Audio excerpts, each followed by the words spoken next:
Good evening, dear students. I am Shivakumar HN, Assistant Professor, Department of Commerce and Management.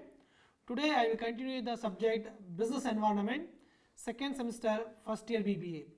In the last 3 to 4 classes, we have discussed about what is the business environment, what are the factors of business environment, and economic environment. Then we will also discuss about new economic policy 2021, and what is the government political factors influence to the business, especially from the last class. Today we have discussed another most important the topic and unit that is called as disinvestment in public sector or public sector unit. What do you mean by disinvestment? What do you mean the investment? The investment means we are investment the sum of the money to some of the sector. Okay, the disinvestment means we are recollect or reinvestment. That means we are collect back from your investment. That is called as disinvestment. Then why the concept of disinvestment, especially for public sector unit? So, especially for today economic, one of the most important current issues, especially for these government. As per the report of CNJ, Indian audit report, Indian government audit report, most of the public sector companies are facing the problem. It is the biggest burden for the government. I will give an example.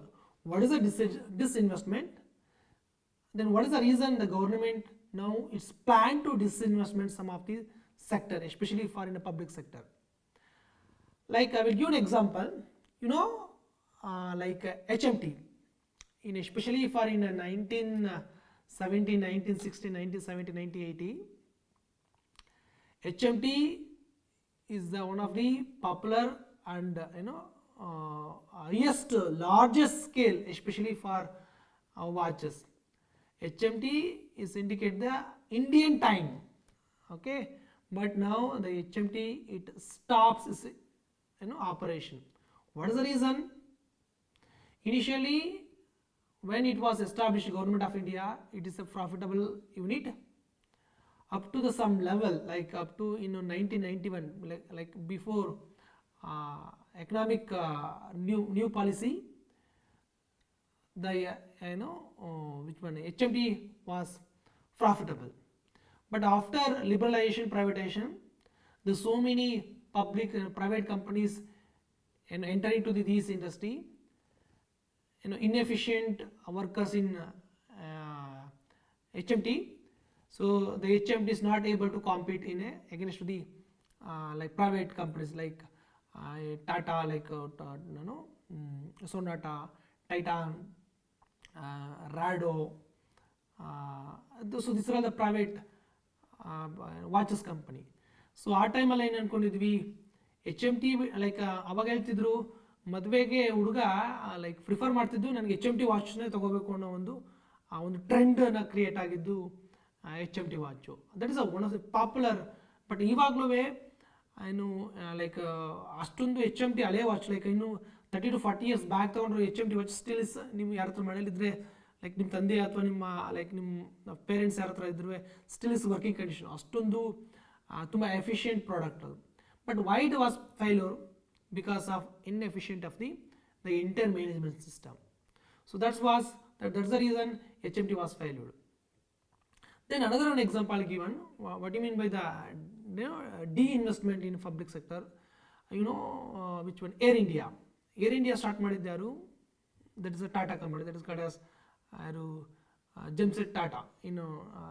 Before independence start ಮಾಡಿದ the first airlines in India, that is Air India.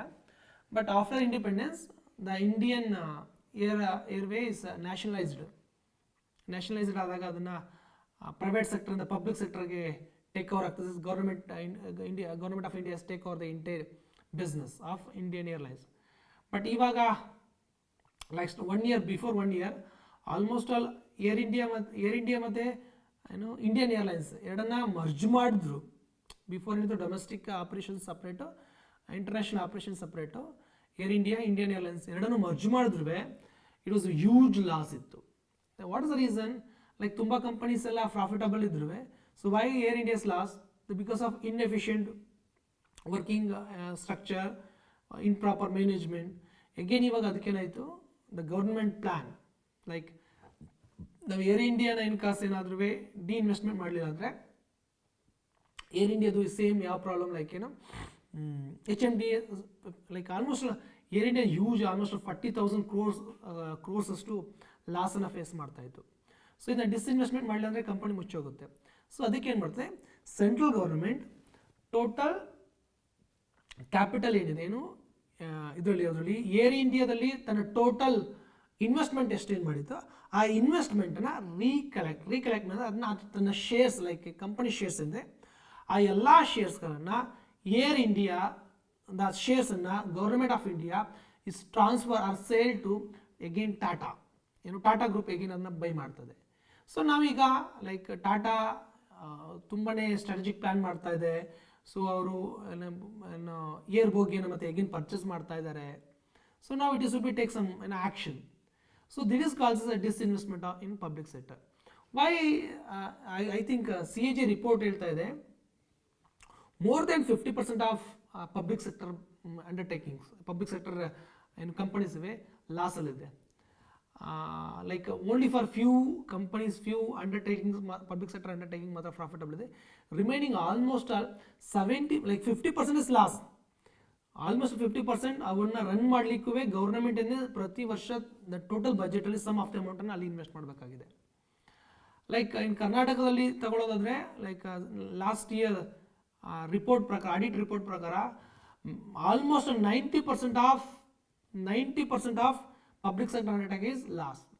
Like KSRTC loss, BMTC loss, like KPTCL loss, MESCOM, CHESCOM, okay, Mysore chemicals, Mysore sugar industries ಎಲ್ಲ ಲಾಸಲ್ಲಿದೆ. ಯಾವುದೋ ಒಂದು 2-3 like Mysore digital soap almost, Mysore sandal almost ಎಲ್ಲ ಲಾಸಲ್ಲಿದೆ. What is the reason? ಯಾಕೆ ಲಾಸಲ್ಲಿವೆ? The loss because of inefficient of the work. So private ಸೆಕ್ಟರ್ಗಳು ಇವಾಗ aggressive ಆಗಿ ಸ್ಟ್ರಾಟಜಿನ ಮಾಡ್ತಾರೆ, ಅಗ್ರೆಸಿವ್ ಆಗಿ ವರ್ಕ್ ಮಾಡ್ತಾರೆ. ಗೌರ್ಮೆಂಟ್ ಎಂಪ್ಲಾಯೀಸ್ಗಳು ಮೀನ್ಸ್ ಸೆಕ್ಟರಲ್ಲಿ ಅವರು ಇನ್ನೂ ಅದೇ ಹಳೆ ಮೂಡಲ್ಲಿ, ಇನ್ನು ಅದೇ ಸ್ಟ್ರಾಟಜಿಯಲ್ಲಿ ಏನು ಅವ್ರಿಗೇನು like they are earning there is no any target ಇರೋದಿಲ್ಲ. Just they are getting the fixed amount of salary. But ಅದೇ ಪ್ರೈವೇಟ್ ಸೆಕ್ಟರಲ್ಲಿ ದೇ ಟಾರ್ಗೆಟ್ ಇರ್ತದೆ. ಸೊ ಈ ಕಾಂಪಿಟೇಷನ್ಸಲ್ಲಿ ಈ ಪ್ರೈವೇಟ್ ಸೆಕ್ಟರ್ಗಳಲ್ಲಿ ಫೇಲ್ಯೂರ್ ಆಗ್ತಾ ಇದೆ. ಇದರಿಂದಾಗಿ ಗೌರ್ಮೆಂಟ್ಗೆ ಹ್ಯೂಜ್ ಬರ್ಡನ್ ಆಗ್ತಾ ಇದೆ. ಲೈಕ್ ಈ ಸೆಕ್ಟರ್ಗಳನ್ನು ಎಸ್ಟಾಬ್ಲಿಷ್ ಮಾಡಿದೆ ಯಾವಾಗ? ಬಿಫೋರ್ ಇಂಡಿಪೆಂಡೆನ್ಸ್ ಎಲ್ಲ ಪ್ರೈವೇಟಲ್ಲೇ ಇತ್ತು. ಆಫ್ಟರ್ ಇಂಡಿಪೆಂಡೆನ್ಸ್ ಇಂಡಿಯನ್ನ ಯು ಶುಡ್ ಬಿ ಸಸ್ಟೈನಬಲ್ ಆಗಬೇಕಾದಾಗ ನಮಗೆ ಸಮ್ ಇಂಡಸ್ಟ್ರೀಸ್ ಬೇಕಾಗಿತ್ತು. ಆವಾಗ ಈ ಲಾರ್ಜ್ ಸ್ಕೇಲ್ ಇಂಡಸ್ಟ್ರೀಸ್ನ ಮ್ಯಾನುಫ್ಯಾಕ್ಚರ್ ಮಾಡೋಷ್ಟು ಕ್ಯಾಪಿಟಲ್ ಪ್ರೈವೇಟಲ್ಲಿ ಯಾರ ಹತ್ರ ಇರಲಿಲ್ಲ. Means only some few peoples ಇದ್ದರು. ಲಾರ್ಜ್ ಸ್ಕೇಲಲ್ಲಿ ಅಷ್ಟು ಇನ್ವೆಸ್ಟ್ ಮಾಡೋಷ್ಟು ಲೈಕ್ ಯಾರೂ ಇನ್ವೆಸ್ಟರ್ಸ್ ಇರಲಿಲ್ಲ ಇಂಡಿಯಾದಲ್ಲಿ. ಸೊ ಅದಕ್ಕೆ government of India and all the state government almost they are established so many public sector enterprises, public sector undertakings like Bell, BEML, especially for the central government, especially ಯಾವ್ದ್ರಲ್ಲಿ second 5 years plan, second 5 years plan especially for ಯಾವಾಗ 1956 to 1955 to 1960. So ಈ second 5 year plan highest amount ಅನ್ನ their investment for the establishment of public undertakings like public sector companies establish ಮಾಡ್ತು. But ಇವತ್ತೇನಾಗಿದೆ, like ಗೌರ್ಮೆಂಟ್ಗೆ ಒಂದು major burden. ಏನು ಬರ್ಡನು? ಈ ಕಂಪನಿಗಳನ್ನು ಆವಾಗ establish ಮಾಡ್ತು. There is no question. ಆ ಟೈಮಲ್ಲಿ ಆ ಕಂಪನಿಗಳು ಇಂಡಿಯನ್ ಎಕನಾಮಿ ಡೆವಲಪ್ಮೆಂಟ್ಗೆ, ಇಂಡಿಯನ್ ಸಸ್ಟೈನಬಲ್ ಆಗಲಿಕ್ಕೆ, ಇಂಡಿಯಾ ಉಳ್ಕೊಳ್ಳೋದಕ್ಕೆ, ಸೊ ಏನಿವೆ ಎಲ್ಲ ಲೈಕ್ ಪ್ರೈವೇಟ್ ಸೆಕ್ಟರ್ ಇಂಡಸ್ಟ್ರೀಸ್ಗಳಿವೆ, ಇವು ಮೇಜರ್ ಕಾಂಟ್ರಿಬ್ಯೂಷನ್ಸ್ ಮಾಡಿದೆ. ಅದರಲ್ಲಿ ಯಾವುದೇ ಕ್ವಶನ್ಸ್ ಇಲ್ಲ. ಬಟ್ ವಾಟ್ ಅಬೌಟ್ ನಾವು ಇದೇನಾಗಿದೆ ಅಂದರೆ ಈಗ ಹೊರೆ ಆಗ್ಬಿದೆ ಗೌರ್ಮೆಂಟ್ಗೆ. ಲೈಕ್ ಇವಾಗ ನೀವು ಭದ್ರಾವತಿಯಲ್ಲಿರ್ತಕ್ಕಂಥ ವಿಶ್ವೇಶ್ವರಯ್ಯ ಉಕ್ಕು ಲೈಕ್ ಸ್ಟೀಲ್ ಇಂಡಸ್ಟ್ರೀಸ್ ಇರ್ಬೋದು. ಸೊ ಇಂಡಿಯಾಗೆ ಮೇಜರ್ ಕರ್ನಾಟಕಕ್ಕೆ ಮೇಜರ್ ಐರನ್ನ ಸಪ್ಲೈ ಮಾಡ್ತಿದ್ದೆ ಯಾವುದು? Bhadravati like Visvesvaraya steel industry. ಅದನ್ನು ಎಸ್ಟಾಬ್ಲಿಷ್ ಮಾಡಿದ್ದು ನಮ್ಗೆ ಗೊತ್ತಿರ್ಬೋದು ವಿಶ್ವೇಶ್ವರಯ್ಯನವರು, ಅವತ್ತಿನ ಕನಸು ಅವ್ರದ್ದು. ಸೊ ಇವತ್ತು ಅದು ಲಾಸಲ್ಲಿದೆ. ಒಂದು ಕಾಲದಲ್ಲಿ ಇಡೀ ಕರ್ನಾಟಕದ ಇಂಡಸ್ಟ್ರಿಗೆ ಎಸ್ಪೆಷಲಿ ಫಾರ್ ಉಕ್ಕನ್ನು ಏನಕ್ಕೆ ಬೇಕು, ನ್ಯಾಷನಲ್ ಇನ್ಫ್ರಾಸ್ಟ್ರಕ್ಚರ್ ಡೆವಲಪ್ಮೆಂಟ್ಗೆ ಬೇಸಿಕ್ ರಿಕ್ವೈರ್ಮೆಂಟ್ ಇದ್ದಿದೆ ಸ್ಟೀಲ್. ಆ ಸ್ಟೀಲನ್ನು ಮ್ಯಾನುಫ್ಯಾಕ್ಚರಿಂಗ್ ಮಾಡ್ತಿದ್ದು ಭದ್ರಾವತಿಯಲ್ಲಿರ್ತಕ್ಕಂಥ ಏನು ವಿಶ್ವೇಶ್ವರಯ್ಯ ಸ್ಟೀಲ್ ಇಂಡಸ್ಟ್ರೀಸ್. ಬಟ್ ಇವತ್ತು ಲಾಸಲ್ಲಿದೆ. ಇವಾಗ ಅದನ್ನ ಗೌರ್ಮೆಂಟ್ ಮುಚ್ಚೋ ಪರಿಸ್ಥಿತಿಲಿದೆ. ಲೈಕ್ ಎವರಿ ಡೇ ನೀವು ನೋಡ್ತಾ ಇರ್ಬೋದು, ಅಲ್ಲಿ ಲೈಕ್ ಅದನ್ನ ಮುಚ್ಚಬೇಕು ಅಂತ ಇದು ಮಾಡ್ತಾರೆ. ಮತ್ತು ಈಗೇನು ಅಲ್ಲಿ ಲೇಬರ್ಸ್ಗಳು ಮುಚ್ಚೋದ್ರಿಂದ ಸ್ಟ್ರೈಕ್ ಮಾಡ್ತಾ ಇದ್ದಾರೆ, ಅಲ್ಲಿಗೆ ಬೋನಸ್ ಕೊಡ್ತಾ ಇಲ್ಲ. ತುಂಬ ಇಶ್ಯೂ ಇದೆ. ಯಾಕೆ ಇಶ್ಯೂ ಇದೆ ಅದೇ ನೋಡಿ. ಲೈಕ್ ಫಾರ್ ಎಕ್ಸಾಂಪಲ್ ಜಿಂದಾಲ್ ಇದೆ, ಇಸ್ ಇಟ್ ರೈಟ್? ಜಿಂದಾಲ್ ಇತ್ತೀಚೆಗೆ ಬಂದಿದ್ದು, is private, is it right? But Visvesvaraya ಅವರು ವಿಶ್ವೇಶ್ವರಯ್ಯ ಅವರು ಕಟ್ಟಿದ್ದಂಥ ಉಕ್ಕು ವೆರಿ ಫೇಮಸ್, ಓಕೆನಾ? ಫೇಮಸ್ ಅಂತ ಒಳ್ಳೆ ಪ್ರಾಫಿಟಬಲ್ ಇದ್ದು. ಇವತ್ತು ಜಿಂದಾಲ್ ತುಂಬ ಪ್ರಾಫಿಟಬಲ್ ಇದೆ, ಬಟ್ ವಿಶ್ವೇಶ್ವರಯ್ಯ ಏನು ಸ್ಟೀಲ್ ಇಂಡಸ್ಟ್ರೀಸ್ ಲಾಸಲ್ಲಿದೆ. What's the problem? The reason is inefficient work. So ಈ ಇಂಡಸ್ಟ್ರೀಸ್ಗಳನ್ನ ಗೌರ್ಮೆಂಟ್ ಮೇಂಟೈನ್ ಮಾಡೋದಕ್ಕೆ ಲೈಕ್ ಇದು ಪ್ರಾಫಿಟ್ ಬರೋದಿಲ್ಲ, ಅಟ್ಲೀಸ್ಟು ಅವು ತನ್ನ ಸೆಲ್ಫ್ ಸಫಿಷಿಯೆಂಟ್ ಫಂಡನ್ನು ಸಹ ಈಗ ಜನರೇಟ್ ಮಾಡ್ತಾ ಇಲ್ಲ. Every year government lot of ಅಮೌಂಟನ್ನು ಇನ್ವೆಸ್ಟ್ ಮಾಡ್ತದೆ, ಏನೋ ಸ್ಪೆಂಡ್ ಮಾಡ್ತದೆ, ಬಟ್ ಅದರಿಂದ ಏನು ಉತ್ಪಾದನೆ ಆಗ್ತಾ ಇಲ್ಲ. ಸೊ ಇವಾಗ ಪ್ರೈವೇಟ್ ಕಂಪನಿ ತುಂಬ ಎಸ್ಟಾಬ್ಲಿಷ್ ಆಗಿವೆ. ಹಾಗಾಗಿ ಏನಾಗಿದೆ, ಈಗ ಅದನ್ನು ಲೈಕ್ ಮುಚ್ಚಬೇಕಾ ಅದನ್ನು ಅಥವಾ ಅದನ್ನು ಲೈಕ್ ಕಂಟಿನ್ಯೂ ಮಾಡೋದು ಬಿಗ್ಗೆಸ್ಟ್ ಪ್ರಾಬ್ಲಮ್ ಆಗಿದೆ. ಹಾಗಾಗಿ ಗೌರ್ಮೆಂಟ್ ನಾವು they have another opportunity, another option. What is the option? So now we are the running so many enterprises, especially for enterprises, last run ಆಗ್ತಾ ಇದೆ. So what we do? So better to another option. What is the option? You should be privatization. That is called disinvestment. So ನಿಮ್ದಲ್ವ amount, I think ಇವರ investment amount ಇದೆಯಲ್ಲ, so total ಅಮೌಂಟನ್ನು invest ಮಾಡಿದೀವಲ್ಲ ಅದನ್ನು ನಾವು we are privatise, that is disinvestment. ನಮ್ಮ ಹಾಕಿರೋ ಅಮೌಂಟನ್ನು ನಾವು ಬೇರೆಯವ್ರಿಗೆ ಸೇಲ್ ಮಾಡಿ, means company sale to another like private sector. For example ಮಂಡ್ಯದಲ್ಲಿ ಮಂಡ್ಯ ಶುಗರ್ ಇರ್ಬೋದು, ಅದನ್ನು ಏನು ಲೈಕ್ ಇವಾಗ ರನ್ ಆಗ್ತಾ ಇದೆ ಬಿಕಾಸ್ ಆಫ್ ದಿ ಅದನ್ನು ಯಾರು ಲೈಕ್ ಬೇರೆ ಕಂಪನಿ ಪ್ರೈವೇಟ್ ಲೈಕ್ ನಾರ್ತ್ ಕರ್ನಾಟಕದ ಒಂದು ಪ್ರೈವೇಟ್ ಕಂಪನಿ ಶುಗರ್ ಕಾರ್ಪೊರೇಷನ್ ಅದನ್ನು ಪರ್ಚೇಸ್ ಮಾಡ್ತು. ಪರ್ಚೇಸ್ ಮೀನ್ಸ್ ಡಿಸ್ಇನ್ವೆಸ್ಟ್ಮೆಂಟ್ ಆಗಿದೆ. ಸೊ ಈಗ ಅದು ರನ್ ಆಗ್ತಾ ಇದೆ. ಅದರಿಂದಾಗಿ ಏನಾಗಿದೆ, ಈಗ ಅಲ್ಲಿ ಮಂಡ್ಯ ಭಾಗದಲ್ಲಿ ಈಗಿನ ಕಬ್ಬಿಣ ಹರಿತಾ ಇದೆ ಆ ಫ್ಯಾಕ್ಟ್ರಿ ಈಗ. ಸೊ ಡಿಸ್ಇನ್ವೆಸ್ಟ್ಮೆಂಟ್ ಯಾಕೆ ಮಾಡ್ತಾರೆ? ರೀಸನ್ ಇಸ್ ನಾವು ಅನ್ಕೋತೀವಿ, ತುಂಬ ಜನ ಆರ್ಗ್ಯೂ ಮಾಡ್ತಾರೆ, ಏನು ಡಿಸ್ಇನ್ವೆಸ್ಟ್ಮೆಂಟ್ ಮಾಡೋದ್ರಿಂದಾಗಿ ಏನು ಪಬ್ಲಿಕ್ ಸೆಕ್ಟರ್ಗಳಲ್ಲಿ ಗೌರ್ಮೆಂಟ್ ಇನ್ಎಫಿಷಿಯೆಂಟ್ ಇದೆ, ಗೌರ್ಮೆಂಟ್ ಎಲ್ಲರೂ ಖಾಸಗೀಕರಣ ಮಾಡ್ತಾ ಇದೆ, ಈ ಖಾಸಗೀಕರಣ ಮಾಡೋದ್ರಿಂದಾಗಿ ಸೊಸೈಟಿಲಿ ಇಂಪ್ಯಾಕ್ಟ್ ಆಗ್ತಾ ಇದೆ ಅಂತ ಹೇಳ್ತೀವಿ. ಸೊ ಇನ್ ಕೇಸ್ ಡಿಸ್ಇನ್ವೆಸ್ಟ್ಮೆಂಟ್ ಯಾಕೆ ಮಾಡ್ತಾ ಇದೆ? ಬಿಕಾಸ್ ಆಫ್ ಆ ಕಂಪನಿ ಲಾಸಲ್ಲಿದೆ. That not only for loss, ಅವು ಸರ್ವೈವ್ ಆಗ್ಲಿಕ್ಕೆ ಕಷ್ಟ ಆಗ್ತದೆ ಇವತ್ತು. So like as per the report, more than 90% of public sector undertaking, public sector companies, this is government companies are loss. So like ತುಂಬಾ ಜನ ಹೇಳ್ತಾರೆ, ಏನು ಪಬ್ಲಿಕ್ ಸೆಕ್ಟರ್ ಕಂಪನಿಗಳು ಲಾಸ್ ಇದ್ರೆ ಗೌರ್ಮೆಂಟ್ ಅಮೌಂಟ್ ತರಬಹುದು ಅಂತ ಹೇಳ್ತಾರೆ. ಗೌರ್ಮೆಂಟ್ ಎಲ್ಲಿಂದ ಅಮೌಂಟ್ ಬರ್ತದೆ? ಎಷ್ಟು ಅಂತ ಕೊಡ್ತಾರೆ? ಫಾರ್ ಎಕ್ಸಾಂಪಲ್ ಇಂಥ ಕಂಪನಿ 1 year ಲಾಸ್ ಆಯಿತು, ಓಕೆ, 2 year ಲಾಸ್ ಆಯಿತು, okay, from the last 10 to 15 years is loss. Then why you run this business? What is the benefit? Yes or no? So ಈ concept base ಮೇಲೆ ಅಲ್ಲೇನು government of India and some state, especially for ಇತ್ತೀಚೆಗೆ government of India ತುಂಬ ಕಂಪನಿಗಳನ್ನು disinvestment ಮಾಡ್ತದೆ, that is disinvestment ಮಾಡ್ತದೆ. That means ತನ್ನ total ಏನು ಕ್ಯಾಪಿಟಲ್ ಇದೆ ಆ ಕ್ಯಾಪಿಟಲ್ ರಿಟರ್ನ್ ತಗೋತದೆ, ಅದನ್ನ ಪ್ರೈವೇಟ್ ಅವ್ರಿಗೆ ಸೇಲ್ ಮಾಡ್ತದೆ. ದ ಬೆಸ್ಟ್ ಎಕ್ಸಾಂಪಲ್ ಏನಿದೆ ಅಂದರೆ ಏರ್ ಇಂಡಿಯಾ ಈಗ ಟಾಟಾದವರು ಪರ್ಚೇಸ್ ಮಾಡಿದ್ದಾರೆ. ಸೊ ಈ ಡಿಸ್ಇನ್ವೆಸ್ಟ್ಮೆಂಟ್ನ we called as what you called as the privatisation. So like ತುಂಬ ಈಗ ಲೈಕ್ ಪೊಲಿಟಿಕಲ್ ಆಗಿ ಇಶ್ಯೂ ಮಾಡ್ಕೊತಾರೆ. ಯಾವುದಾದ್ರು ಕಂಪ್ನಿಯನ್ನು ಲೈಕ್ ಪ್ರೈವೇಟೈಸೇಷನ್ ಮಾಡಿದ್ರೆ ಇವರು ಕಂಪನಿಯ ಸೇಲ್ ಮಾಡಿಬಿಡ್ತಾ ಇದ್ದಾರೆ, ಕಂಪನಿಯನ್ನು ಬೇರೆ ಲೈಕ್ ನೀವು ನ್ಯೂಸಲ್ಲಿ ನೋಡ್ತಾ ಇರ್ತೀರಾ, ಲೈಕ್ ಗೌರ್ಮೆಂಟ್ ಪ್ರೈವೇಟೈಸೇಷನ್ ಮಾಡ್ತಾ ಇದೆ, ಗೌರ್ಮೆಂಟ್ ಪಬ್ಲಿಕ್ ಸೆಕ್ಟರ್ನ ಸೇಲ್ ಮಾಡ್ತಾ ಇದೆ ಅಂತ ಹೇಳ್ತಾರೆ. ಬಟ್ ಇದು ಪ್ರೈವೇಟೈಸೇಷನ್ ಅವಶ್ಯಕತೆ ಇದೆ, ಬಟ್ ಸಮ್ ಪ್ರೋಸೆಸ್ನ ಮಾಡಿಕೊಂಡ್ರೆ benefit. So company in case privatisation ಮಾಡಲಿಲ್ಲ ಅಂತಂದರೆ ಎಂಟೈರ್ ಕಂಪನಿ ಮುಳುಗೋಗುತ್ತೆ. ಬಿಕಾಸ್ ಆಫ್ ಎಷ್ಟು ವರ್ಷ ನೀವು ಲಾಸ್ ರನ್ ಮಾಡ್ತೀರ ಒಂದು ಬಿಸ್ನೆಸ್ಸನ್ನು? Can you run 1 year? Okay, 2 year? From the last 10 to 15 years loss. Then why you run this business? Then why you run this company? Ultimately like ಏನು ಯಾವುದು HMT ಆದ same position ಬರ್ತದೆ. So ಅದಕ್ಕೆ ಏನು ಮಾಡ್ತಾರೆ government? So they R disinvestment, ಅದರ ಇನ್ವೆಸ್ಟ್ಮೆಂಟನ್ನು buyback ಮಾಡ್ಕೊಡ್ತಾರೆ, private ಅವ್ರಿಗೆ ಬಿಟ್ಕೊಡ್ತದೆ, ಪ್ರೈವೇಟ್ ಅವ್ರು ಎಫಿಷಿಯೆಂಟಾಗಿ ವರ್ಕ್ ಮಾಡ್ತಾರೆ. ಬಟ್ ಇಲ್ಲಿ ವಾಟ್ ಇಸ್ ದ ಪ್ರಾಬ್ಲಮ್ ಏನು ಪ್ರೈವೇಟೈಸೇಷನ್ ಅಲ್ಲಿ ಅಂದರೆ, ನಮಗೊಂದು ನಮ್ಮ ಇಂಡಿಯನ್ಸಲ್ಲಿ ಕಾನ್ಸೆಪ್ಟ್ ಏನಂದರೆ ಎಲ್ಲ ಫ್ರೀಯಾಗಿ ಬರಬೇಕು, ಎಲ್ಲ ನಾವು ಆರಾಮ್ಸೆ ಕೂತಿರ್ಬೇಕು, ಎಲ್ಲ ಫ್ರೀಯಾಗಿ ಬರಬೇಕು, ಆ ಕಾನ್ಸೆಪ್ಟ್ ನಮ್ಮದು. ಲೈಕ್ ಏನೋ ಪಬ್ಲಿಕ್ ಸೆಕ್ಟರ್ ಇದ್ದಾಗೆ ಇನ್ನು ನಮಗೆ ಫ್ರೀ ಆಗಿ ಸಿಗುತ್ತೆ, ಗೌರ್ಮೆಂಟ್ ಲಾಸ್ ಆಗುತ್ತೆ ಅನ್ನೋ ಕಾನ್ಸೆಪ್ಟ್ ಏನಂತಂದ್ರೆ ಈಗ ಯಾವ್ದಾದ್ರು ಫಾರ್ ಎಕ್ಸಾಂಪಲ್ ಇವಾಗ ರೈಲ್ವೆ ಜಸ್ಟ್ ಎಕ್ಸಾಂಪಲ್ ಹೇಳಿದ್ದು, ರೈಲ್ವೆ ಬಿಡಿ, ಅದನ್ನ ಯಾವುದೇ ಕಾರಣಕ್ಕೂ ಪ್ರೈವೇಟೈಸೇಷನ್ ಮಾಡಲ್ಲ. ಕೆಲವರು ಹೇಳ್ತಾರೆ ರೈಲ್ವೆನ ಪ್ರೈವೇಟೈಸೇಷನ್ ಮಾಡಿಬಿಟ್ರು, ಮಾಡಿದ್ರು. So completely wrong. ರೈಲ್ವೆನ ಯಾವತ್ತೂ ಪ್ರೈವೇಟೈಸೇಷನ್ ಮಾಡಿಲ್ಲ.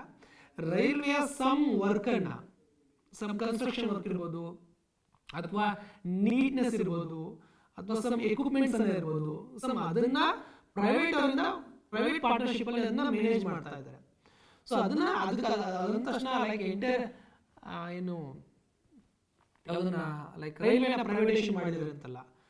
ಸೊ ಈ ಪ್ರೈವೇಟೈಸೇಷನ್ ಕಾನ್ಸೆಪ್ಟ್ ಬಂದ ಏನ್ ಹೇಳ್ತಾರೆ, ಕೆಲವರು ಹೇಳ್ತಾರೆ ಸೊ ಇದು ಪ್ರೈವೇಟ್ ಮಾಡ್ಬಿಟ್ರೆ ಏನು ಬೇರೆಯವ್ರ ಲೈಕ್ ಅದಾನಿ ಗ್ರೂಪ್ ಹೋಗ್ಬಿಡ್ತದೆ, ಅಥವಾ ಇದನ್ನ ಏನು ಅಂಬಾನಿ ಗ್ರೂಪ್ ಹೋಗ್ಬಿಡ್ತದೆ. ಸೊ ಈ ಒಂದು ಆತಂಕ ಪಬ್ಲಿಕ್ ಪೀಪಲ್ ಮತ್ತೆ ಅದರ ಬಗ್ಗೆ ರೂಮರ್ಸ್ ಸಹ ಕ್ರಿಯೇಟ್ ಮಾಡ್ತಾರೆ. So government invest okay definitely ಈಗ ಅದಾನಿ ಈಗ ನಾವು ಏನು ನೋಡ್ತಾ ಇರೋದು ಎಷ್ಟೋ ಪೋರ್ಟ್ಗಳನ್ನ, ಎಷ್ಟೋ ಲೈಕ್ ಏರೋಪೋರ್ಟ್ಗಳನ್ನ ಲೈಕ್ ಪೋರ್ಟ್ ಇರ್ಬೋದು ಅಥವಾ ಏರ್ಪೋರ್ಟ್ ಇರ್ಬೋದು, ಎಲ್ಲವನ್ನ ಇವಾಗ ಆಲ್ಮೋಸ್ಟ್ ಆಲ್ ತುಂಬಾ ಕಡೆ ಅದಾನಿ ಗ್ರೂಪ್ ಅದನ್ನ ಟೇಕ್ ಓವರ್ ಮಾಡ್ಕೊಂಡು ಅದನ್ನ ಮೇಂಟೈನ್ ಮಾಡ್ತಾ ಇದೆ. ಸೊ ಯಾಕೆ ಮೇಂಟೈನ್ ಮಾಡ್ತಿದೆ? ಬಿಕಾಸ್ ಲಾಸ್ ಇದೆ. ಯಾಕೇನೋ ಏರ್ಪೋರ್ಟ್ ಆಫ್ ಅಥಾರಿಟಿ ತುಂಬಾ ಲಾಸ್ ಆಗ್ತದೆ, ಹಾಗಾಗಿ ಅವ್ರು ತಗೊಂಡು ಟೇಕ್ ಓವರ್ ಮಾಡಿ ಇನ್ವೆಸ್ಟ್ ಮಾಡ್ತೇವೆ.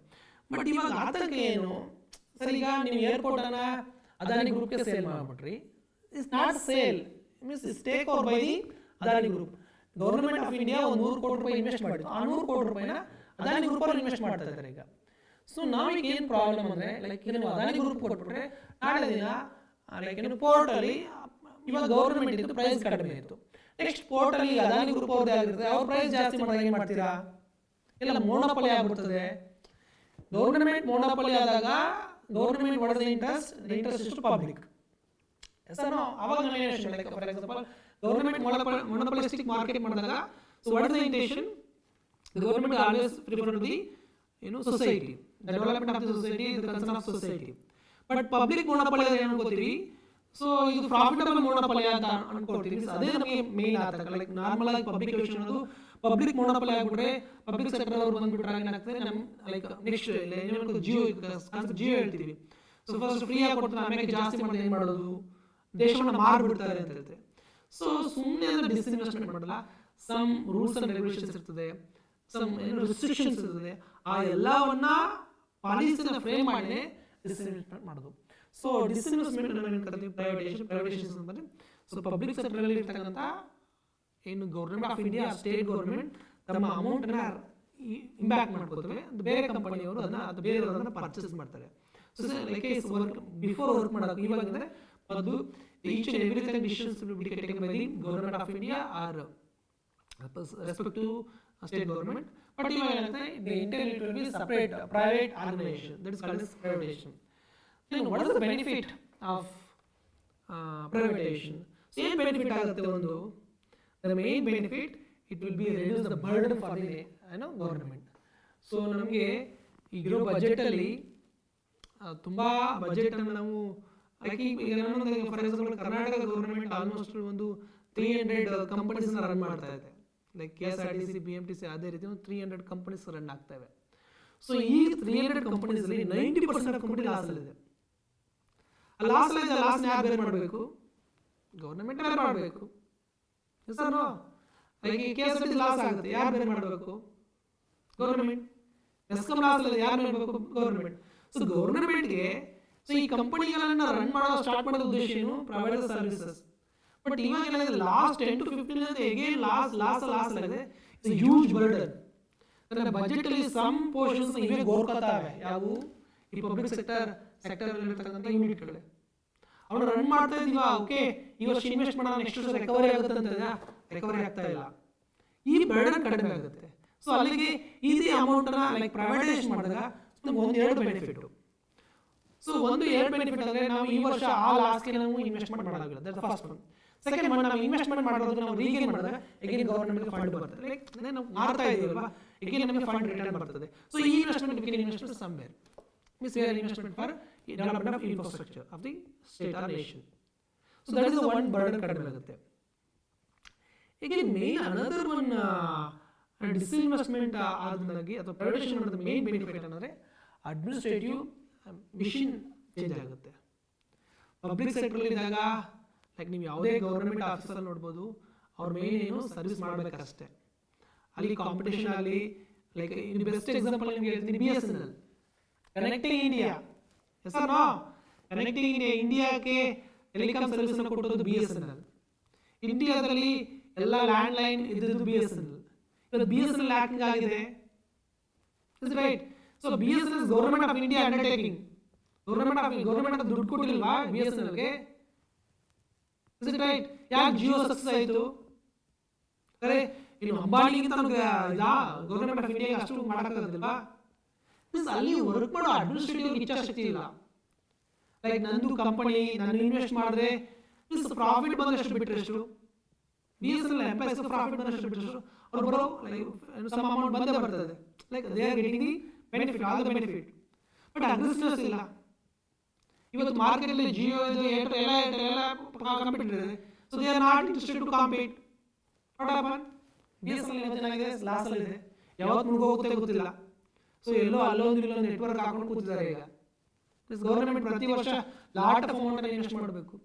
ಸೊ ಈಗ ನೋಡಿ, BSNLಗೆ ಇರೋಷ್ಟು ಪ್ರಾಪರ್ಟಿ ಪ್ರತಿ ಸ್ಟೇಟಲ್ಲಿ, ಪ್ರತಿ ಡಿಸ್ಟಿಕಲ್ಲಿ, ಪ್ರತಿ ಸಿಟಿಯಲ್ಲಿ ಅದರದ್ದು ಪ್ರಾಪರ್ಟೀಸ್ ಇದೆ. ಆ ಪ್ರಾಪರ್ಟೀಸ್ ಎಲ್ಲ ಎಷ್ಟೋ ಕೋಟಿ ಬರ್ತದೆ. So in case I not suggest, just example. So ಜಿಯೋಗೆ ಕಂಪೇರ್ ಮಾಡಿದ್ರೆ BSNL ಇರ್ತಕ್ಕಂಥ capital, that is property value ಇಲ್ಲ, ಅದು ತುಂಬಾ ಇದೆ. ಜಿಯೋ ಅವರೆಲ್ಲ ಲೀಸ್ ತಗೊಂಡು ಅಥವಾ ರೆಂಟ್ ಬೇಸ್ ಮೇಲೆ ಪ್ರಾಪರ್ಟಿಗಳು ನಡೆಸಿದ್ದಾರೆ. ಬಟ್ BSNL ಅದರ ಓನ್ ಪ್ರಾಪರ್ಟಿ ಬೇಜಾನ್ ಬಿದ್ದಿದೆ. ಬಟ್ ಯಾಕೆ ಅದು ಆಗ್ತಾ ಇಲ್ಲ? ಸೊ ಅದೇ ಪ್ರೈವೇಟೇಷನ್ ಆಗಿದ್ರೆ ಆ ಎಲ್ಲ ಪ್ರಾಪರ್ಟಿನ ಎಫಿಷಿಯೆಂಟ್ ಆಗಿ ಯೂಸ್ ಮಾಡಿಕೊಂಡು ನೀವು ನೋಡ್ಬೋದು. ಇವಾಗ ಯಾವ ರೀತಿ ಕಾಂಪಿಟೇಟರ್ ಮಾಡ್ತಿದ್ದಾರೆ ಅಂದ್ರೆ, ಒಂದು ಟವರ್ ನಾವು ಒಂದು ಕಂಪನಿ ಇನ್ಸ್ಟಾಲ್ ಮಾಡ್ತಾ ಇತ್ತು. ಹೆಸರು ಒಂದು ಫಾರ್ ಎಕ್ಸಾಂಪಲ್ ಒಂದು ಜಿಯೋ ಏರ್ಟೆಲ್ ಟವರ್ ಇತ್ತು, ಅಷ್ಟು ಇನ್ವೆಸ್ಟ್ಮೆಂಟ್ ಮಾಡ್ತಾರೆ. ಇವಾಗ ಏನ್ ಮಾಡ್ತಾರೆ? What is strategy? ಕಡಿಮೆ ಖರ್ಚು ಮಾಡಬೇಕು, ಜಾಸ್ತಿ ಪ್ರಾಫಿಟ್ಗಳು ಮಾಡಬೇಕು. ಈಗ ಏನ್ ಮಾಡ್ತಾರೆ? ಒಂದೇ ಟವರ್ ಅಲ್ಲಿ ಎಲ್ಲಾ ಕಂಪನಿಗೂ ಸಿಗ್ನಲ್ ಕೊಡ್ತಾ ಇದ್ದಾರೆ ಈಗ. ಸೊ ನೀವು 10 ಕಂಪನಿ ನೆಟ್ವರ್ಕ್ ಹಾಕಬೇಕು, ಒಂದೇ ಕಂಪನಿ ಕೊಡ್ತಾ ಇದ್ದಾರೆ. That is strategical alliance. ಆ ರೀತಿ BSNL ಮಾಡ್ತಾ ಇಲ್ಲ. ಸೊ ಈ ರೀತಿ ಏನು ಅಡ್ಮಿನಿಸ್ಟ್ರೇಟಿವ್ ಚೇಂಜ್ ಆದಾಗ, ಆ ಒಂದು ಸ್ಟ್ರಾಟಜಿಕ್ ಚೇಂಜ್ ಆದಾಗ ಏನಾಗುತ್ತೆ? Definitely company will be maybe get the success. That is the one advantage. Then more ಏನಂತಂದ್ರೆ, ಲೈಕ್ ಗವರ್ಮೆಂಟ್ಗಳಿಗೆ ಈ ಕಂಪನಿಗಳ ಮೇಲೆ ಎಷ್ಟು ಕಾನ್ಸಂಟ್ರೇಷನ್ ಮಾಡೋದ್ರ ಬದಲು, ಲೈಕ್ ಈಗ ಲಾಸ್ ಅಲ್ಲಿ ಇದೆಯಲ್ಲಪ್ಪ, ಲಾಸ್ ಆಗಿರೋ ಕಂಪನಿ ಬೇರೆ ಕಡೆ ಕಾನ್ಸಂಟ್ರೇಷನ್ ಆದಾಗ ಏನು ಕಂಪನಿ ಬೇರೆ ಕಡೆ ತನ್ನ ಇನ್ವೆಸ್ಟ್ಮೆಂಟ್ನ ಅಥವಾ ಬೇರೆ ಕಡೆ ಅದ್ರ ಬಗ್ಗೆ ತನ್ನ ಎಫಿಷಿಯನ್ಸಿನ ಇನ್ಕ್ರೀಸ್ ಮಾಡ್ಕೊಳ್ಳೋಕೆ ಹೆಲ್ಪ್ ಆಗುತ್ತೆ. ದೆನ್ ಅನದರ್ ಮೋಸ್ಟ್ ಇಂಪಾರ್ಟೆಂಟ್ ಅಂದರೆ, ಲೈಕ್ ಇವಾಗ ನಾವು not for India, all over ಇಂಡಿಯಾದಲ್ಲಿ especially for developed under development ಕಂಟ್ರಿಗಳಲ್ಲಿ ಏನು ಪಬ್ಲಿಕ್ ಸೆಕ್ಟರಲ್ಲಿ ತುಂಬ ಹ್ಯೂಜ್ ಲಾಸಸ್ ಆಗಿದೆ. ಬಟ್ ಇವಾಗ ಸಕ್ಸಸ್ ರೇಷಿಯೋ ಮೀನ್ಸ್ ಪ್ರೈವೇಟೇಷನ್ ಆದಮೇಲೆ, ಕಂಪನಿ ಪ್ರೈವೇಟೈಸ್ ಡಿಸ್ಇನ್ವೆಸ್ಟ್ಮೆಂಟ್ ಆದಮೇಲೆ ಆಲ್ಮೋಸ್ಟ್ ಆಲ್ 75 to 80% ಆಫ್ enterprises now it is profitable industries because of change of the administrative the structure. Then another most important aspect is encouraging the entrepreneurship. Like ಇವಾಗ disinvestment ಮಾಡಿದಾಗ ಬೇರೆಯವರು invest ಮಾಡ್ಲಿಕ್ಕೆ try ಮಾಡ್ತಾರೆ. So ಆವಾಗ it will be to the development of entrepreneurship. Then another one called is increasing the employability. Sir ಹಿಂಗೆ ಹೇಳ್ತಾರೆ sir, like private ಅವ್ರು ಕೊಟ್ಟರೆ ಏನು ಮಾಡ್ತಾರೆ, ಲೈಕ್ ಇರೋರನ್ನ ತೆಗೆದು ಹಾಕ್ತಾರೆ. ಇರೋರನ್ನ ತೆಗೆದು ಹಾಕೋದಿಲ್ಲ. ಆ್ಯಕ್ಚುಲಿ ನಾವು ಅಂದ್ಕೊತೀವಿ ಡಿಸ್ಇನ್ವೆಸ್ಟ್ಮೆಂಟ್ ಮಾಡಿದ ತಕ್ಷಣ ಏನೋ ಕಂಪನಿ ತೆಗೆದು ಬಿಡ್ತದೆ ಅಂತಲ್ಲ. ಸೊ ಯಾರು ಇನ್ಎಫಿಷಿಯಂಟ್ ಅವ್ರು ಹೋಗ್ತಾರೆ ಅಷ್ಟೇ.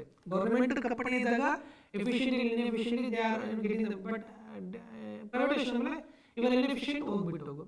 ಸೊ ನಿಮಗೆ ಲೈಕ್ ಒಂದು ಲಾಸ್ಟ್ 3 to 4 years ಬ್ಯಾಕಿಂದ ಸೆಂಟ್ರಲ್ ಗೌರ್ಮೆಂಟ್ ಒಂದು ಪ್ರಯತ್ನ ಇದೆ. ಏನಂತ, ನಿಮ್ಗೆ ಯಾರು ಆಗೋದಿಲ್ಲ ವರ್ಕ್ ಮಾಡಲಿಕ್ಕೆ, ಸುಮ್ಮನೆ ಬಂದು ಆಫೀಸಲ್ಲಿ ಕೂತ್ಕೊಂಡು ಬಂದು ಮಾಡೋ ಬದಲು ನೀವು ವಾಲಂಟರಿ ರಿಟೈರ್ಮೆಂಟ್ ತೊಗೊಬೇಡಿ ಅಂತ ಹೇಳ್ತಾರೆ. ಕೆಲವು ಜನಕ್ಕೆ ಗೌರ್ಮೆಂಟೇ ಕೊಟ್ಬಿಟ್ಟಿದೆ. ಸೆಂಟ್ರಲ್ ಗೌರ್ಮೆಂಟ್ ಕೆಲವು IAS ಆಫೀಸರ್ಸ್ಗಳಿಗೆ, ಕೆಲವು ಟಾಪ್ ಲೆವೆಲ್ ಆಫೀಸರ್ಸ್ಗಳಿಗೆ ಯಾರು ಇನ್ಎಫಿಷಿಯಂಟ್ ಕಾಲ ಕಳೀತಾ ಇದ್ರು ಅವ್ರಿಗೆ ವಾಲಂಟರಿ ಗೌರ್ಮೆಂಟ್ ಇದೆ, ಸಾಕಣಪ್ಪ ನೀವು ವರ್ಕ್ ಮಾಡಿದ್ದು ಆರಾಮ್ಸೆ ನೀನು ಪೆನ್ಷನ್ ತಗೊಂಡು ಮನೆಯಲ್ಲಿ ಅಂತ ಕಳಿಸ್ಬಿಟ್ಟಿದೆ. ಸೊ ಆ ರೀತಿ ಮಾಡೋದಾಗಿ ಎಂಪ್ಲಾಯಬಿಲಿಟಿ ಕ್ರಿಯೇಟ್ ಆಗೇ ಆಗ್ತದೆ. ಅಟ್ಲೀಸ್ಟ್ ಯಾರು ವರ್ಕ್ ಮಾಡಲಿಕ್ಕೆ ಎಫಿಷಿಯೆಂಟ್ ಇದ್ದಾರೆ, ಯಾರು ಯಂಗ್ ಜನರೇಷನ್ ಜಾಬ್ ಇಂದ ಕೂತಿದಾರಲ್ಲ ಅವ್ರಿಗೆ ಜಾಬ್ ಅವರು ಕ್ರಿಯೇಟ್ ಆಗ್ತದೆ. That is one of the benefit. But ಈಗ like one of the most important ಏನು argument against to the privatisation. ಎಲ್ಲ ಕಡೆ ಪ್ರೈವೇಟ್ ಮಾಡ್ತಾರೆ ನೋಡಿ. ನಮ್ಮಲ್ಲಿ ನಮ್ಮ ಇಂಡಿಯನ್ ಪೊಲಿಟಿಕಲ್ ಸಿಸ್ಟಮ್ ಯಾವ ರೀತಿ ಅಂದರೆ, ಎಸ್ಪೆಷಲಿ ಪಬ್ಲಿಕ್ ಸೆಕ್ಟರ್ ಯಾಕೆ ಪೊಲಿಟಿಕಲ್ ಸಿಸ್ಟಮ್ ಅಂದರೆ, ಈ ಪಬ್ಲಿಕ್ ಸೆಕ್ಟರ್ ಪ್ರೈವೇಟೈಸೇಷನ್ ಆಗೋಕ್ಕೆ ಮೇನ್ ಫ್ಯಾಕ್ಟರ್ಸ್ ಪೊಲಿಟಿಕಲ್ ಫ್ಯಾಕ್ಟರ್ಸ್. ಯಾವುದೇ ಗೌರ್ಮೆಂಟ್ ಬರಲಿ ಅದು ಅಪೋಸಿಟ್ ಪಾರ್ಟಿಗಳು ಅದನ್ನ ಆರ್ಗ್ಯೂ ಮಾಡೋದು ಕಾಮನ್. ಅದೇ ಪಾರ್ಟಿ ನೆಕ್ಸ್ಟ್ ಅಧಿಕಾರದ ಸೇಮ್ ಅದು ಅದೇ ಮಾಡ್ತದೆ. ಲೈಕ್ ನಾವು ನೋಡ್ಬೋದು, ಈಗ ಇಂಡಿಯಾದಲ್ಲಿ GST ಇತ್ತು. GST ತಂದ್ರೆ ಯಾರು, GST ಫಸ್ಟ್ ತರಬೇಕು ಅಂತ ಪ್ಲಾನ್ ಮಾಡಿದ್ರು ಯಾರು, ಲೈಕ್ ಅದನ್ನು ಫಸ್ಟ್ ಸ್ಟಾರ್ಟ್ ಮಾಡಿದ್ರು ಲೈಕ್ ಯಾರು, ಇವರು ಗೌರ್ಮೆಂಟ್ ಅವರು ವಾಜಪೇಯಿ ಗೌರ್ಮೆಂಟ್ ಸ್ಟಾರ್ಟ್ ಮಾಡಿದ್ರು. ಅದನ್ನ ಬಿಲ್ಲನ್ನು ಸ್ಟಾರ್ಟ್ ಮಾಡಬೇಕು ಅಂತ ಲೈಕ್ ಸಮ್ ಫ್ರೇಮ್ ವರ್ಕ್ ಮಾಡಿದರು ಮನಮೋಹನ್ ಸಿಂಗ್ ಗೌರ್ಮೆಂಟ್ ಟೈಮಲ್ಲಿ. ಸೊ ಆ ಟೈಮಲ್ಲಿ BJP ಅವರು ಅದನ್ನ ಏನು ಮಾಡಿದ್ರು, ಅಗೇನ್ಸ್ಟ್ ಮಾಡ್ತಿದ್ರು. ಈಗ BJP ಅವರು ಅದನ್ನ ಇಂಟ್ರೊಡ್ಯೂಸ್ ಮಾಡಿದ್ರು 2016 ಆವಾಗ ಅದು ಅದಕ್ಕೆ ನಾವು ಮಾಡಿದ GST ಸರಿ ಇತ್ತು, ನೀವು ಮಾಡಿರೋ GST ಬೇರೆ ಸರಿ ಇಲ್ಲ ಅಂತ ಹೇಳಿ ಕಾಂಗ್ರೆಸ್ನವರು. It is a political mileage, ಅದು ಪೊಲಿಟಿಕಲ್ ಮೈಲೇಜ್ ನಮ್ಗೆ ಮ್ಯಾಟರ್ ಅಲ್ಲ. ಬಟ್ ಈಗ ಯಾಕೆ ಇದನ್ನ ಏನು ಲೈಕ್ ಏನು ಎಗೇನ್ಸ್ಟ್ ಮಾಡ್ತಾರೆ, ಅಪೋಸ್ ಮಾಡ್ತಾರೆ ಅಂತ ಇಸ್ ವೆರಿ ಸಿಂಪಲ್. ಏನು ಲೈಕ್ ಇವಾಗ ಗೌರ್ಮೆಂಟ್ ಇನ್ವೆಸ್ಟ್ಮೆಂಟ್ ಮಾಡಿತ್ತು, ಗೌರ್ಮೆಂಟ್ ರನ್ ಆಗ್ತಾ ಇದೆ. ಸೊ ನೆಕ್ಸ್ಟ್ ಇದು ಪ್ರೈವೇಟೈಸೇಷನ್ ಮಾಡಿದೆ. ಸೊ ಒನ್ ಥಿಂಗ್ ಏನಾಗ್ತದೆ ಅಲ್ಲಿ ಮೇನ್ ಪ್ರಾಬ್ಲಮ್ ಏನಂತ ಅನ್ಕೊಂಡ್ರೆ ಈ ಎಂಪ್ಲಾಯೀಸ್ಗಳದ್ದು, ದ ಮೇನ್ ಪ್ರಾಬ್ಲಮ್ಸ್ ಎಂಪ್ಲಾಯೀಸ್ಗಳು. ಸೊ ನನ್ನ ಮೊದಲೇ ನನಗೆ ಸೊ ಪ್ರೈವೇಟೈಸೇಷನ್ ಆದರೆ ಎಂಪ್ಲಾಯೀಸ್ಗಳು ಎಂಪ್ಲಾಯ್ಮೆಂಟ್ ಕಳ್ಕೊತಾರೆ. ಯಾಕೆ ಎಂಪ್ಲಾಯೀಸ್ ಅಂದರೆ ಅವ್ರು ಇನ್ಎಫಿಷಿಯೆಂಟ್ ಕಳ್ಕೊತಾರೆ. ಸೊ ಅದು ಒನ್ ಹೇಳ್ತಾರೆ. ಸೆಕೆಂಡ್ ಒನ್ ಅಂದರೆ ಮೋನೋಪಲಿ ಏನು, ಲೈಕ್ ಪ್ರೈವೇಟ್ ಅವ್ರು ಕೊಟ್ಬಿಟ್ಟಾಗ ಅವರು ಲೈಕ್ ಈಗ ಫಾರ್ ಎಕ್ಸಾಂಪಲ್ ಯಾವುದೋ ಒಂದು ಪ್ರಾಡಕ್ಟ್ನ ಲೈಕ್ ಫಾರ್ ಎಕ್ಸಾಂಪಲ್ ಈಗ KMF ಇದೆ, KMFನ ಪ್ರೈವೇಟೈಸೇಷನ್ ಮಾಡ್ಬಿಡೋದು ಅಂತ ಅನ್ಕೋತೀವಿ. ಓಕೆ, ಪ್ರೈವೇಟೈಸೇಷನ್ ಮಾಡ್ಬಿಟ್ರೆ ನೀವು KMFನ ಪ್ರೈವೇಟೈಸೇಷನ್ ಮಾಡಿದ್ರೆ ಏನಾಗುತ್ತೆ, ಪ್ರೈವೇಟ್ ಅವ್ರು ಬರ್ತಾರೆ. ಅವಾಗ ಏನು ಮಾಡ್ತಾರೆ, ಆಲ್ ಪ್ರೈಸ್ ಯಥಾವತ್ತು ಜಾಸ್ತಿ ಮಾಡ್ತಾರೆ. ಅಬ್ವಿಯಸ್ಲಿ ಅದೇ ಮೀನ್ಸ್ ಏನು, ಅದೇ ಒಂದು ಭಯ ನಮಗೆ. ಈಗ ನಮಗೆ KMF ಯಾವ ಥರ ವರ್ಕ್ ಮಾಡ್ತದೆ, ಇಟ್ಸ್ ಕನೆಕ್ಟಿಂಗ್ ಬಿಟ್ವೀನ್ ದಿ ಏನು ಫಾರ್ಮರ್ಸ್ ಆ್ಯಂಡ್ ಕಸ್ಟಮರ್ಸ್ ಅನ್ನು ಕನೆಕ್ಟಿವಿಟಿ ಮಾಡ್ತಾ ಇದೆ. ನೀವು KMF ಅನ್ನ ಪ್ರೈವೇಟೈಸೇಷನ್ ಮಾಡಿದ್ರೆ ಏನಾಗ್ತದೆ, ಸೊ ಎಂಟೈರ್ನ ಇವಾಗ KMFನ ಆಲ್ ಪ್ರೈಸ್ನ ಡಿಸೈಡ್ ಮಾಡೋದು ಗೌರ್ಮೆಂಟ್, ಅದರ ರನ್ ಮಾಡೋದು KMF ಆಡಳಿತ ಮಂಡಳಿ ಇದ್ರೆ. ಬಟ್ ಆಲ್ ಓವರ್ ಕರ್ನಾಟಕದಲ್ಲಿ ಆಲ್ ಪ್ರೈಸ್ನ ಡಿಸೈಡ್ ಮಾಡೋದು ಕರ್ನಾಟಕ ಗೌರ್ಮೆಂಟ್ ಆಫ್ ಇಂಡಿಯಾ, ಸರಿ ಗೌರ್ಮೆಂಟ್ ಆಫ್ ಕರ್ನಾಟಕ ಗೌರ್ಮೆಂಟ್. ಈಗ ಅದೇ KMF ಅನ್ನ ಪ್ರೈವೇಟೈಸೇಷನ್ ಮಾಡಿದ್ರೆ, ಓಕೆ ಫಾರ್ ಎಕ್ಸಾಂಪಲ್ ಒಂದು ಲೀಟರ್ ಹಾಲಿಗೆ ಎಷ್ಟು 45 ರೂಪಾಯಿ ಇದೆ ಅಂತ ಹೇಳ್ಬೋದು. ನೀವು ಪ್ರೈವೇಟೈಸೇಷನ್ ಮಾಡಿದ್ರೆ ಆಲ್ ರೈಟ್ 50 ರೂಪಾಯಿ ಮಾಡ್ಬಿಟ್ರೆ 60 ರೂಪಾಯಿ ಮಾಡ್ಬಿಟ್ರೆ ದಟ್ ಇಸ್ ಮಿಸ್ ಪಬ್ಲಿಕ್. ನೋಡಿ, ಪ್ರೈವೇಟೈಸೇಷನ್ ಮಾಡಿದಾಗ ಆಬ್ವಿಯಸ್ಲಿ ಪ್ರೈವೇಟ್ ಅವ್ರು ಏನು ಮಾಡ್ತಾರೆ, ಅವ್ರ ಮೇನ್ ಮೋಟೋ ಏನು, ಪ್ರಾಫಿಟ್ ಮಾಡೋದು. ಸೊ ಕಾಂಪಿಟೇಷನ್ ಇಲ್ಲ ಅಂತ ಡೆಫಿನೆಟ್ಲಿ ಪ್ರೈಸ್ ಜಾಸ್ತಿ ಮಾಡ್ತಾರೆ. ಕಾಂಪಿಟೇಟಿವ್ ವರ್ಲ್ಡ್ ಇವಾಗ ಇದ್ದಾಗ ಮೀನ್ಸ್ ಅಲ್ಲಿಗೆ ಗೌರ್ಮೆಂಟ್ ಪ್ರೈವೇಟೈಸೇಷನ್ ಮಾಡಬೇಕು, ಒಂದು ಏನು ಮಾಡಬೇಕು, ಸಮ್ ರೆಸ್ಟ್ರಿಕ್ಷನ್ ಸಮ್ ರೂಲ್ಸ್ ಅನ್ನು ಹಾಕ್ಲೇಬೇಕಾಗುತ್ತೆ. ಯಾಕೆಂದ್ರೆ ಯಾವುದೇ ಎಸೆನ್ಷಿಯಲ್ ಸರ್ವಿಸ್ ಅನ್ನು ಪ್ರೊವೈಡ್ ಮಾಡ್ತಕ್ಕಂಥ ಪಬ್ಲಿಕ್ ಸೆಕ್ಟರ್ ಏನೋ ಇಂಡಸ್ಟ್ರೀಸ್ಗಳಿದೆ, ಅದನ್ನ ರನ್ ಮಾಡಬೇಕು, ಕಮ್ಯುನಿಟಿ ರನ್ ಮಾಡಲೇಬೇಕು. Because of the society concern, social concern. Privatisation ಮಾಡಿದ ತಕ್ಷಣ ಅದೊಂದು ಭಯ ಇದೆ, ಮೊನೋಪೊಲಿಸ್ಟಿಕ್ ಆಗ್ಬಿಡ್ತದೆ ಅಂತ. ಮತ್ತೆ ಇನ್ನೊಂದು ಮೇನ್ ಪ್ರಾಬ್ಲಮ್ಸ್ ಏನಂದ್ರೆ, ಲೈಕ್ ಪ್ರೈವೇಟೈಸೇಷನ್ ಕಾನ್ಸೆಪ್ಟ್ ಅನ್ನ ಪ್ರಕಾರ ನಾವು ಏನು ಹೇಳ್ತೀವಿ ಅಂದ್ರೆ FDA ಬರ್ತಾ ಇದೆ, FDA ಬರ್ತಾ ಇದೆ. ನೀವು ಪ್ರೈವೇಟೈಸೇಷನ್ ಮಾಡಿದ ತಕ್ಷಣ ಲೈಕ್ ಆ ಪಬ್ಲಿಕ್ ಎಂಟರ್ಪ್ರೈಸಸ್ ಅನ್ನ ಏನಾದ್ರೂ foreign direct investment like foreigners ಏನಾದ್ರು ಪರ್ಚೇಸ್ ಮಾಡಿದ್ರೆ, ಲೈಕ್ ಫಾರಿನ್ ಡೈರೆಕ್ಟ್ ಇನ್ವೆಸ್ಟ್ಮೆಂಟ್ ಆದ್ರೆ, ಸೊ ನಾವು ಲೈಕ್ ನಮ್ದು ನಾರ್ಮಲ್ ಆಗಿ ನಾವು ಏನು ಹೇಳ್ತೀವಿ, ಸೊ ಆ ಅಂಡರ್ಟೇಕರ್ನ ಔಟ್ಸೈಡ್ ದ ಇಂಡಿಯಾ ಕಂಟ್ರೋಲ್ ಮಾಡ್ತಾರೆ. ಸೊ ಅವ್ರಿಗೆ like British government like British government ಯಾವ ಥರ ಇಂಡಿಯಾದಲ್ಲಿ ಫ್ರೇಮ್ ಆಯಿತು ಆ ರೀತಿ ಕಾನ್ಸೆಪ್ಟ್ ಆಗ್ಬಿಡ್ತದೆ. ಸೊ FDAಗೆ ಅಲೋ ಮಾಡಬೇಡಿ ಪಬ್ಲಿಕ್ ಸೆಕ್ಟರ್ಗೆ ಅಂತ ಆರ್ಗ್ಯುಮೆಂಟ್ಗಳನ್ನ ಮಾಡ್ತಾರೆ. ಸೊ ದೆನ್ ಪಬ್ಲಿಕ್ ಸೆಕ್ಟರ್ದು main another most important concept ಏನಂದರೆ, ಮೊದಲು ಸರ್ವಿಸ್ ಮೋಟೋ ಇತ್ತು, ಸರ್ವಿಸನ್ನು ಕಾನ್ಸಂಟ್ರೇಷನ್ ಮಾಡ್ತಾ ಇದ್ರು. ಯಾಕಂದರೆ ಕಂಪನಿ ಲಾಸ್ ಆದರೂ ತಲೆ ಕೆಡಿಸ್ಕೊಳ್ಳೋದಿಲ್ಲ, ಬಿಕಾಸ್ ಗೌರ್ಮೆಂಟ್ ಪ್ರತಿ ವರ್ಷ ಕೊಡ್ತದೆ. ಬಟ್ ನೀವು ಪ್ರೈವೇಟ್ ಕಂಪನಿ ಏನಾಗ್ತದೆ, ಅಂಡರ್ಟೇಕಿಂಗ್ ಮಾಡ್ಕೊಡೋದು ಅಂದಾಗ, ಸೊ ಅವ್ರ ಮೇನ್ ಕಾನ್ಸೆಪ್ಟು ಪ್ರಾಫಿಟ್ ಮಾಡೋದಾಗಿರ್ತದೆ. ಸೊ ಆವಾಗ ಅವರು ಸೋಷಿಯಲ್ ಡೆವಲಪ್ಮೆಂಟ್ ಆಗಿರ್ಬೋದು ಅಥವಾ ಲೈಕ್ ಆ ಸೆಕ್ಟರ್ ತನ್ನ ಓನ್ ಡೆವಲಪ್ಮೆಂಟ್ ಬಗ್ಗೆ ಮೋಸ್ಟ್ ಕಾನ್ಸಂಟ್ರೇಷನ್ ಮಾಡ್ತಿದೆ ಹೊರತು ಅದು ಏನು ಸೊಸೈಟಿಗೆ ಡೆವಲಪ್ಮೆಂಟ್ ಆಗಲಿ ಅಥವಾ ಓವರಾಲ್ ಎಕನಾಮಿಕ್ ಡೆವಲಪ್ಮೆಂಟ್ ಬಗ್ಗೆ ಕಾನ್ಸಂಟ್ರೇಷನ್ ಮಾಡಲ್ಲ ಒಂದು ಆರ್ಗ್ಯುಮೆಂಟ್ಸ್ ಇರ್ತದೆ. ಬಟ್ ಈ ಯೂನಿಟ್ ಅಲ್ಲಿ ನಾವು ಏನು ಕಾನ್ಸಂಟ್ರೇಷನ್ ಮಾಡ್ಬೋದು ಅಂದರೆ ಪಬ್ಲಿಕ್ ಸೆಕ್ಟರ್ನ ಅಂಡರ್ಟೇಕಿಂಗ್ನ ಪ್ರೈವೇಟೈಸೇಷನ್ ಮಾಡಬೇಕಂದ್ರೆ ಡಿಸ್ಇನ್ವೆಸ್ಟ್ಮೆಂಟ್ ಮಾಡಬೇಕಾ ಇನ್ವೆಸ್ಟ್ ಮಾಡಬಾರ್ದು ಅನ್ನೋ ಆರ್ಗ್ಯುಮೆಂಟ್ ಇದೆ. ಇದರಲ್ಲಿ ಕೆಲವು ಪಾಸಿಟಿವ್ಸ್ ಇದೆ, ಕೆಲವು ನೆಗೆಟಿವ್ಸ್ಗಳು ಸಹ ಇದೆ. ಪಾಸಿಟಿವ್ಸ್ಗಳು ಏನಂದರೆ ಕಂಪನಿ ಲಾಸ್ ಅಲ್ಲಿದೆ, ಇನ್ ಕೇಸ್ ನೀವು ಡಿಸ್ಇನ್ವೆಸ್ಟ್ಮೆಂಟ್ ಮಾಡಲಿಲ್ಲ ಅಂದರೆ ದಟ್ ಇಸ್ ಪ್ರೈವೇಟೈಸೇಷನ್ ಆಗಲಿಲ್ಲ ಅಂದರೆ ಏನು HMD ಪೊಸಿಷನ್ ನಾವು ಬರ್ತೀವಿ. HMD ಯಾವ ಥರ ಲಾಸ್ ಆಗುತ್ತೆ ಅದರ ಮುಂಚೆ ಹೋಗುತ್ತೆ. ಗೌರ್ಮೆಂಟ್ ಪ್ರೈವೇಟೈಸೇಷನ್ ಮಾಡೋದ್ರಿಂದಾಗಿ ಡಿಸ್ಇನ್ವೆಸ್ಟ್ಮೆಂಟ್ ಮಾಡೋದ್ರಾಗಿ ಆ ಇಂಡಸ್ಟ್ರಿ ಅಗೇನ್ ರೀಗೇನ್ ಮಾಡಿಕೊಂಡ್ರೆ that is a benefit for the nation. Like ನಾವು ಏರ್ ಇಂಡಿಯಾನ ಹೇಗೆ ಎಕ್ಸಾಂಪಲ್ ಕೊಟ್ಟೆ, ಹಾಗೆ ಯಾವ ಯಾವ ಇಂಡಸ್ಟ್ರೀಸ್ ತುಂಬ ಸಿಕ್ ಇಂಡಸ್ಟ್ರೀಸ್ ಅಂತ ಕರಿತಾ ಇದೀವಿ. ಈಗ ಅವು ತುಂಬ ಹ್ಯೂಜ್ ಲಾಸ್ ಇದೆ, ಲಾಸ್ಟ್ 10 years ಹೆವಿ ಬರ್ಡನ್ ಆಗ್ತಾ ಇದೆ. ಅದರಿಂದಾಗಿ ಈಗ ಏನಾಗಿದೆ, ಕೆಲವು ಇಂಡಸ್ಟ್ರೀಸ್ಗಳು ವರ್ಕ್ ಮಾಡ್ತಾ ಇದೆ ಅಂತಲೇ ಗೊತ್ತಿಲ್ಲ, ಅಡ್ಜಸ್ಟ್ ಎಂಪ್ಲಾಯ್ಸ್ ಸ್ಯಾಲರಿ ಕೊಡ್ತಾ ಇದೀವಿ. ಎಷ್ಟೋ ಇಂಡಸ್ಟ್ರೀಸ್ಗಳು ಅವು ವರ್ಕ್ ಮಾಡೋ ಕಂಡೀಷನ್ ಇಲ್ಲ, ಆ ಮಿಷಿನ್ಗಳು ಎಷ್ಟೋ ವರ್ಷ ನಿಂತೋಗಿವೆ. ಲೈಕ್ ನಾನು ಬೆಸ್ಟ್ ಎಕ್ಸಾಂಪಲ್ ಕೊಟ್ಟಾಗ ಈಗ ಮಂಡ್ಯದಲ್ಲಿ I think my sugar factory ಅನ್ಸುತ್ತೆ, ಅದು ಸ್ಟಾಪ್ ಆಗಿ ಎಷ್ಟೋ ವರ್ಷ ಆಗಿತ್ತು. ಈಗ ಅದನ್ನ ಲೈಕ್ ಪ್ರೈವೇಟೇಷನ್ ಅಂದರೆ ಅದನ್ನ ರನ್ ಮಾಡಲಿಕ್ಕೆ ಬೇರೆ ಒಂದು ಕಂಪನಿಗೆ ಲೈಕ್ ನಾರ್ತ್ ಕರ್ನಾಟಕದ್ದು ಬಾಗಲಕೋಟೆ ಬೇರೆ ಒಂದು ಏನು ಶುಗರ್ ಇಂಡಸ್ಟ್ರಿಗೆ ಕೊಟ್ಟಿದ್ದಾರೆ. ಈಗ ಅದು ರನ್ ಆಗ್ತದೆ ಚೆನ್ನಾಗಿ. ನೋಡಿ, ಇವಾಗ ನೀವು ಮಂಡ್ಯದಲ್ಲಿ ತುಂಬ ಕಾರ್ಖಾನೆಗಳು ಏನು ಗೌರ್ಮೆಂಟ್ ಅಂಡರ್ಟೇಕಿಂಗ್ಗಳಲ್ಲಿ ರನ್ ಮಾಡ್ತದೆ, ಕೆಲವು ಸಹಕಾರದಿಂದ ರನ್ ಮಾಡ್ತವೆ. ಆ ಅಂಡರ್ಟೇಕಿಂಗ್ ನೋಡಿ ಲಾಸ್ ಅಂತ ತೋರಿಸ್ತವೆ. ಅದೇ ನೋಡಿ, ಈಗ ನೀವು Mysuru district Ballari sugar factory ಇದೆ, ಅವ್ರು ಯಾವತ್ತು ಲಾಸ್ ಅಂತ ತೋರಿಸಿಲ್ಲ. ಬಟ್ ಅವರಿಂದ ಈಗ ಬಳ್ಳಾರಿ ಶುಗರ್ ಇಂದ ಯಾವ ರೈತರಿಗೆ ಮೋಸ ಆಗಿಲ್ಲ.